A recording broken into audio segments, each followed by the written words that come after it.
cover story tonight comes from the United States, more specifically Texas and its border with Mexico, where thousands of children have been separated from their families and kept in detention centers. They came seeking asylum to America. They were trying to escape the dark horrors of life in their home countries. They traveled several miles in harsh conditions, packing their entire lives into small boxes with their children in tow. They also came illegally. Every single day, thousands of families arrive at the United States border illegally in the hope of a better life. The government wants to stop that and is now cracking down hard. While the parents are arrested for breaking the law, their children are crammed into dingy detention homes, scared and alone. This is their story.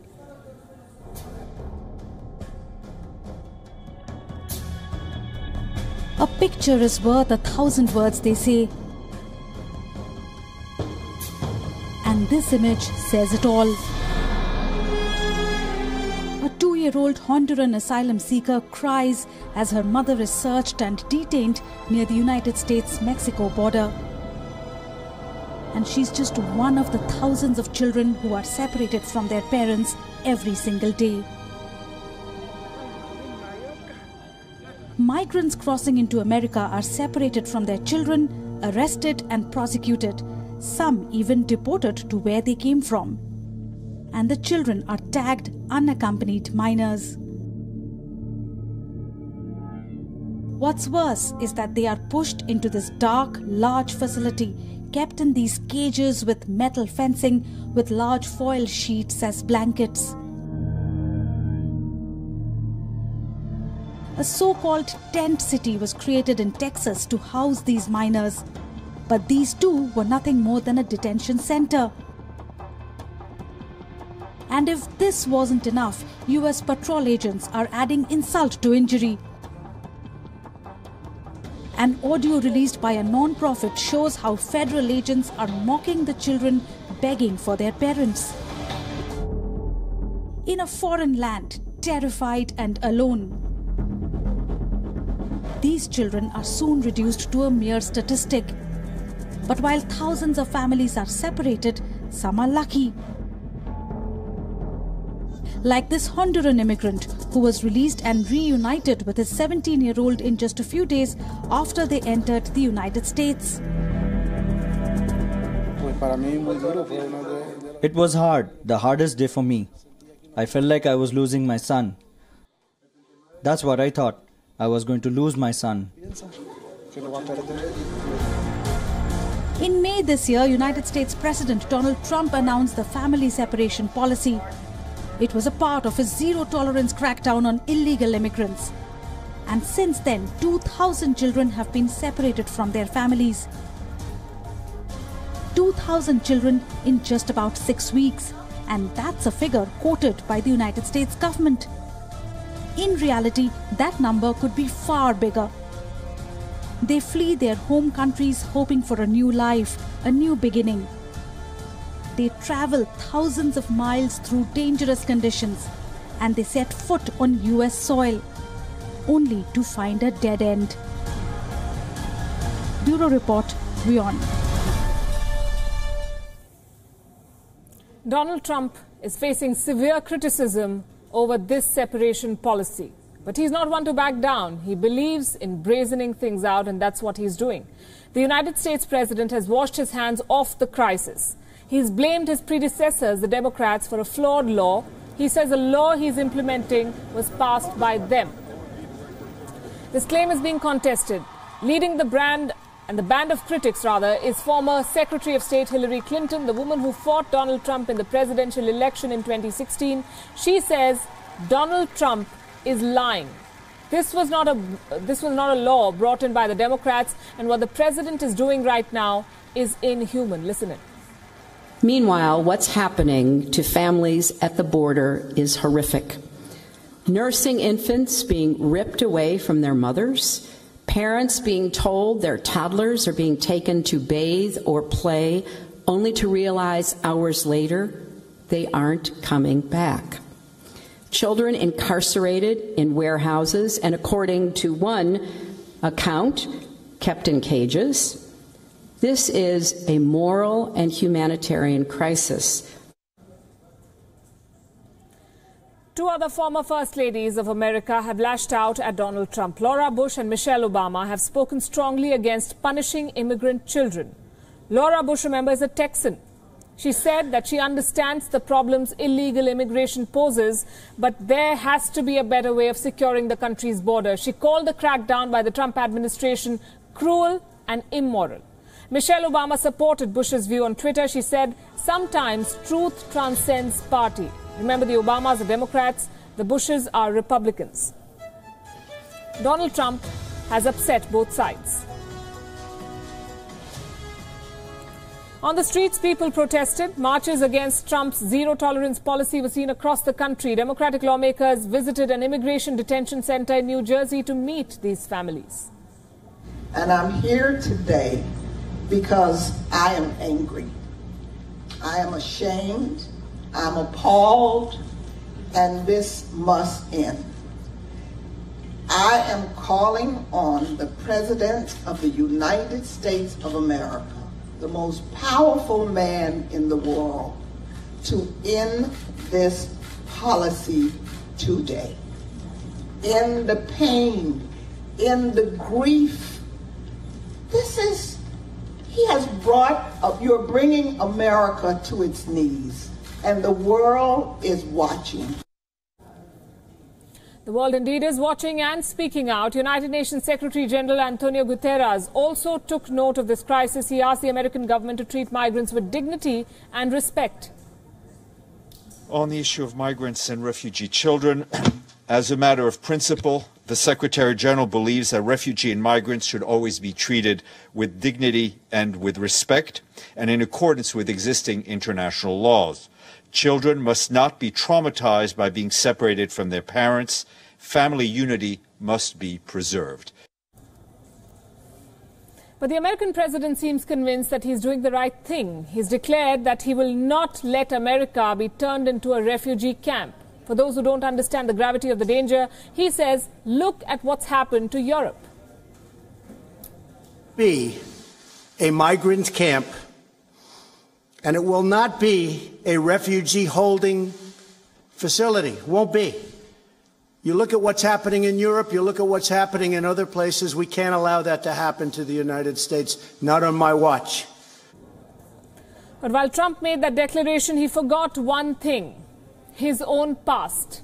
He too is the son of an immigrant. Donald Trump's grandfather immigrated to the United States in 1885 from Germany. And that's not all. The First Lady, his wife, is also an immigrant. In fact, she is the first naturalized U.S. citizen to become the First Lady of America.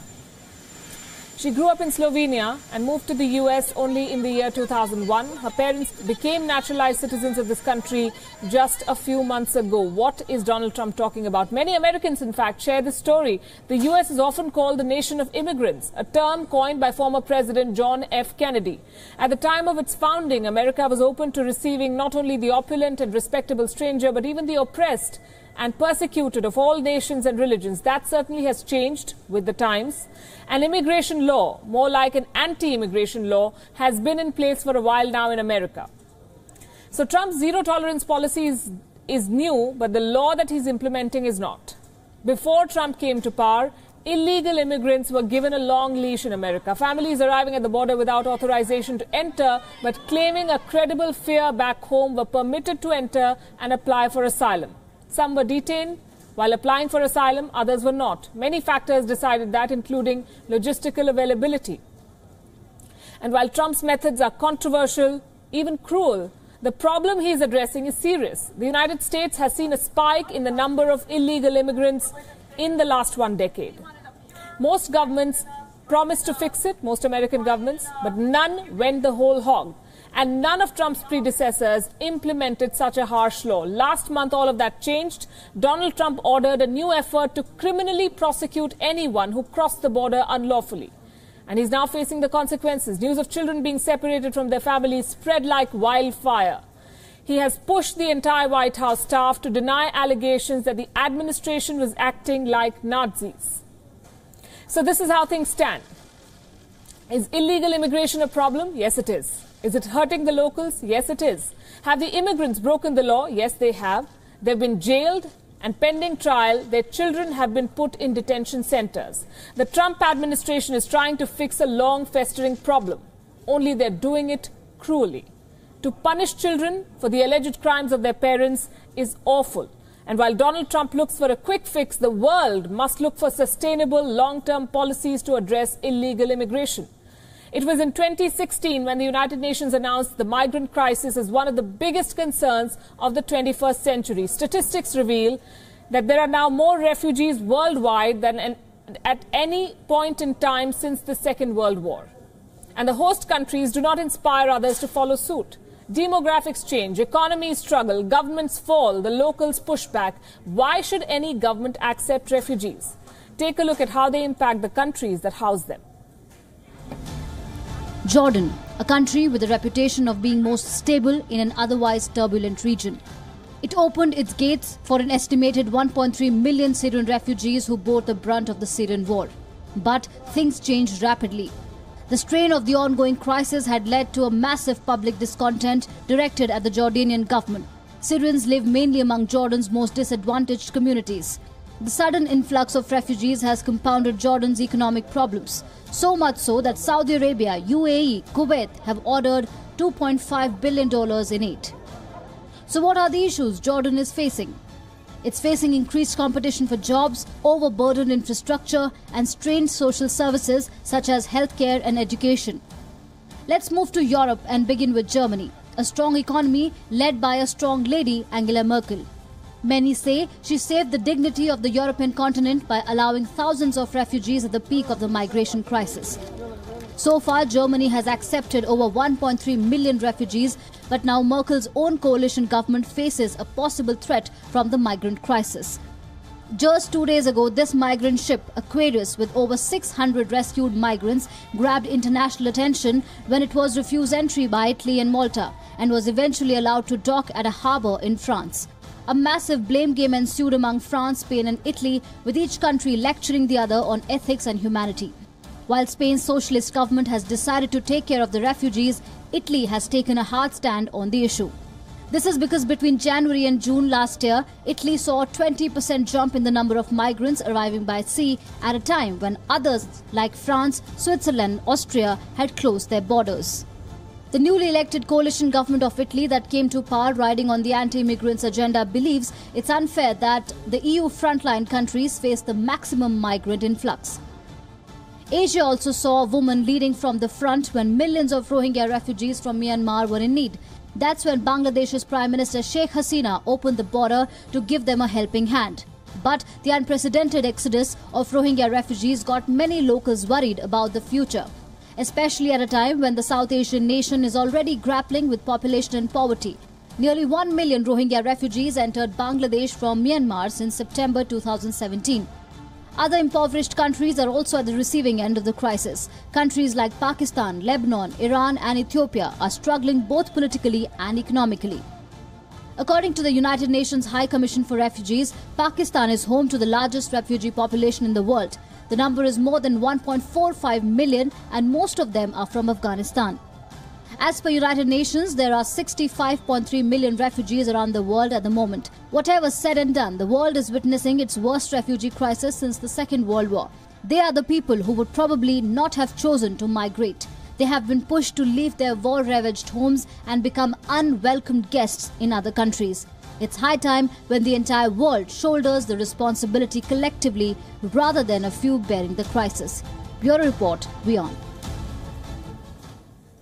Many of you have written to us asking if the illegal immigrants are doing the right thing. Is it right? Is it legal? Is it moral to use their own children as bargaining chips to illegally enter a country? It most certainly isn't.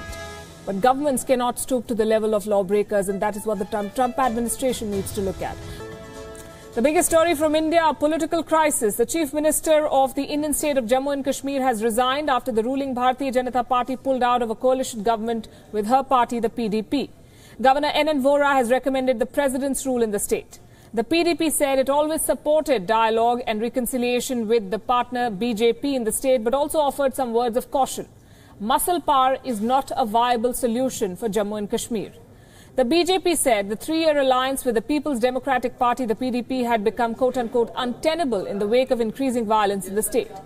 The NC, the National Conference, has appealed to the governor of the state to take control of the situation. They have raised a demand for fresh elections. लेकिन हमने ये भी गुजारिश की कि ज़्यादा देर जो है गवर्नर रूल रहना नहीं चाहिए। आखिरकार लोगों को हक है वो अपनी हुकूमत चुने और हम चाहेंगे कि जल्द से जल्द गवर्नर साहब और उनके साथी कोशिश करें कि रियासत में दोबारा साजगार हालात बने, नए सिरे से इलेक्शन हो। उन इलेक्शंस के बाद लोगों का जो फैसला होगा वो हम सबको कबूल होगा सिर आंखों पर। But what is the real story behind the end of the alliance partnership in Jammu and Kashmir? WION has learned that the alliance has been broken as part of a clear-cut strategy. Sources say the BJP government at the centre felt that it was time to break this tie-up as Chief Minister Mehbooba Mufti was seen as not fully cooperating in the war against terror. While the central government wanted a hot pursuit of terrorists, that's according to sources, the Chief Minister remained reluctant. The centre was of the opinion that it was time to give security forces a free hand in taking aim at troublemakers in Jammu and Kashmir. Mehbooba Mufti acknowledged as much in her press conference after submitting her resignation today. Jammu Kashmir mein boycott, treat Jammu Kashmir as an enemy territory. ये हमारे दुश्मनों की territory नहीं है, हमारे जम्मू कश्मीर के लोगों की territory है. इसलिए यहाँ muscular policy कामयाब नहीं हो सकती है. According to sources, many top policemen in the state are likely to be transferred as part of the new policy as early as tonight. The end of the alliance will benefit both the BJP and the PDP politically. The BJP will retain its image as a party that did not compromise on terror. Mehbooba Mufti can now go back to her core cadre in South Kashmir, especially saying that she did not bow to the BJP's demands. There are bigger elections coming up. This could be a political strategy. For the moment, our sources telling us that the government is looking at going after terrorists in the state. The collapse of this government marks the end of a 3-year-long experiment in Jammu and Kashmir. The BJP-PDP alliance had its share of problems right from the beginning. They'd agreed to form the coalition government in February 2015 after weeks of negotiations. But the PDP soon said the decision was unpopular. Their voters were not happy with it. A year later, Chief Minister Mufti Mohammed Saeed died. Months of negotiations followed. His daughter Mehbooba Mufti talked with Prime Minister Narendra Modi in Delhi, and finally in April 2016, 3 months after her father's death, she took over as Chief Minister. Mufti Mohammed Saeed had described an alliance between the People's Democratic Party and the Bharatiya Janata Party as a meeting of the North and South poles. Many agreed. Both these parties had campaigned on completely different visions of Kashmir. For them to join hands was nothing but political opportunism. The biggest points of contention included their positions on Article 370 and the withdrawal of cases against stone pelters. But as coalition partners, they had to brush these under the carpet and work together to win hearts in the valley. It was an uphill task. For 2 years, they experimented and mostly failed. The latest example was the Ramazan ceasefire. It has just concluded and only led to more bloodshed.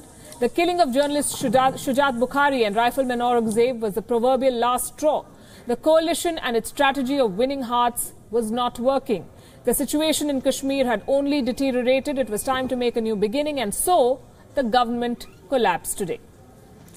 Now, with the BJP abandoning ship, NN Vora will have to make a very important decision for Jammu and Kashmir. A former Indian Air Force officer with an honorary doctorate in law, Vora is the governor of the state and quite squarely in the hot seat. Here's a look at the record of the man who is, for all intents and purposes, ruling Jammu and Kashmir for the foreseeable future. Narendranath Vora is a retired IAS officer from the batch of 1959 and the current and 12th governor of Jammu and Kashmir. Mr. Vora was appointed the special interlocutor on Jammu and Kashmir from 2003 to 2008. He was then appointed governor of the state in 2008 and was reappointed for a fresh term in 2013. He has also served as the Principal Secretary to the Prime Minister of India, Home Secretary of India, Defence Secretary and Defence Production Secretary of India. In 2007, Mr. Vora was awarded India's second highest civilian honour, the Padma Vibhushan for civil service. Before his public service appointments, Mr. Vora served as a lecturer in Punjab University. He's a postgraduate in English from Punjab University. He was also a visiting fellow at the Queen Elizabeth House in Oxford University in the UK. In 2011, his alma mater, Punjab University, awarded him an honorary Doctor of Law. Bureau Report, WION. Mr. Vora has a tough challenge on his hands. Kashmir's story has been written in blood. There's been no peace in heaven on earth for decades now. Kashmir has been in a vicious cycle of turmoil. Trouble began right after the end of British rule in India. Pakistan sent its tribal invaders into the valley after the Maharaja of Kashmir signed the Treaty of Accession with India. Then Prime Minister Jawaharlal Nehru ordered the airlift of troops to Srinagar to defend the country. The Indian troops beat back the Pakistani forces. A United Nations brokered ceasefire was put into place in 1948. The ceasefire mandated the withdrawal of Pakistani forces from the region. India was allowed to retain forces in the state to maintain law and order. The United Nations resolution also called for a referendum on the status of Kashmir. But the Pakistanis never withdrew their forces fully from the region, making the United Nations resolution in effect null and void. India also cited the elections in 1951, where voters backed Kashmir's accession to India. It was a referendum of sorts. Another plebiscite was unnecessary. The people had participated in the election. They had spoken in favor of India. In 1957, the Constitution of Jammu and Kashmir formally defined it as part of India. Following the Indo-Pakistan War of that year, the two sides signed the Shimla Agreement. Both sides pledged to settle their differences through negotiations and called for a final settlement of the Kashmir dispute. But Pakistan continued to stoke trouble. It kept up its demand for a plebiscite in Kashmir. In the late 1980s, Pakistani proxies in Kashmir began fomenting trouble again. Pakistan began dispatching non-state actors across the border to create unrest in Kashmir. The turmoil, protests and daily intimidation led to such a situation that a majority of pundits had to flee the Kashmir Valley. The Indian government imposed the Armed Forces Special Powers Act and troops were moved in to control the situation. Terrorism, crackdown and curfews hit normal life. The shadow of terror curtailed movement and people and hit tourism. Then in 1996, the government made a bold move by announcing a return to the democratic path. Elections were called in the spring of that year. The voter turnout was low, but a popular government was in place finally. National Conference leader Farooq Abdullah returned as Chief Minister of Jammu and Kashmir. There have been elections in the year 2002, 2008 and 2014 ever since, as the situation has progressively improved. Mufti Muhammad Saeed, Ghulam Nabi Azad, Omar Abdullah and Mehbooba Mufti have been chief ministers of the state. But while conditions have improved, a solution, an end to violence is still not in sight.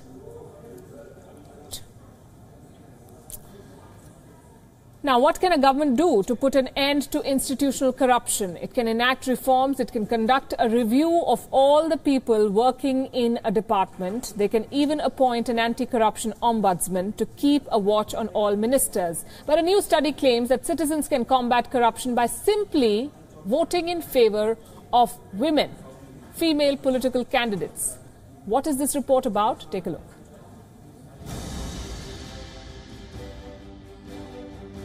It was a sight to behold. The two powerful women ministers of India's Narendra Modi government stood out among the ministers attending a meeting of the Shanghai Cooperation Organization in Beijing last month. Lone women representatives at the high table. They generated attention and admiration on social media. Women have broken through cultural barriers to make their mark across various fields in countries like India. But women's participation in government still remains very low. A vast country like India has only 2 women chief ministers. The Modi cabinet has just 6 women ministers. Barely 12% of India's members of parliament are women. The number of women representatives in Indian parliament rose just 1% between 2010 and 2017. A campaign to reserve 33% of seats for women in legislative bodies in India is more than 2 decades old now. The debate has caused considerable friction inside the parliament. And quota for women in legislative bodies remains a dream unfulfilled in the world's largest democracy. Cut to Saudi Arabia, where women are taking control of the wheel for the first time. fighting age-old prejudices. They have finally made it to a stadium to watch a game of football. Their participation in governance, however, still remains a far cry in the ultra-conservative Islamic kingdom. Perhaps Crown Prince Mohammed bin Salman, who recently unleashed a powerful campaign against corruption, should pay heed to this new report. A study published in the Journal of Economic Behavior and Organization says that men ceding control of the levers in power is good in the fight against corruption. The study, which analyzed data from 125 countries, says that the greater the representation of women in government, the lesser is the chance for corruption. According to researchers Chandan Jha and Sudipta Sarangi, corruption is lower in countries where a greater share of parliamentarians are women. Graft cases were found to be low also in countries where more women representatives are present in lower levels of government.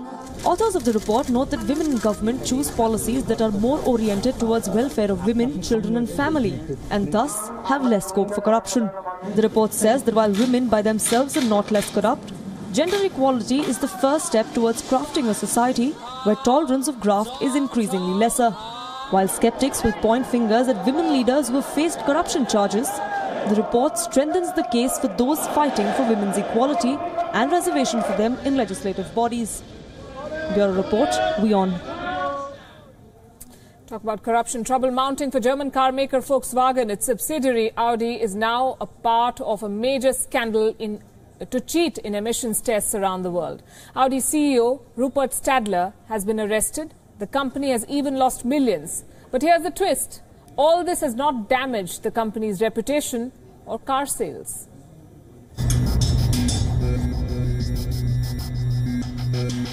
German car maker Audi is in trouble. Its CEO Rupert Stadler has been arrested after the company was caught in an emissions scandal 3 years ago. Audi is owned by auto giant Volkswagen. The scandal came to light in September 2015 when the company admitted that nearly 600,000 of its cars sold in the United States were fitted with a device that was designed to circumvent emissions tests.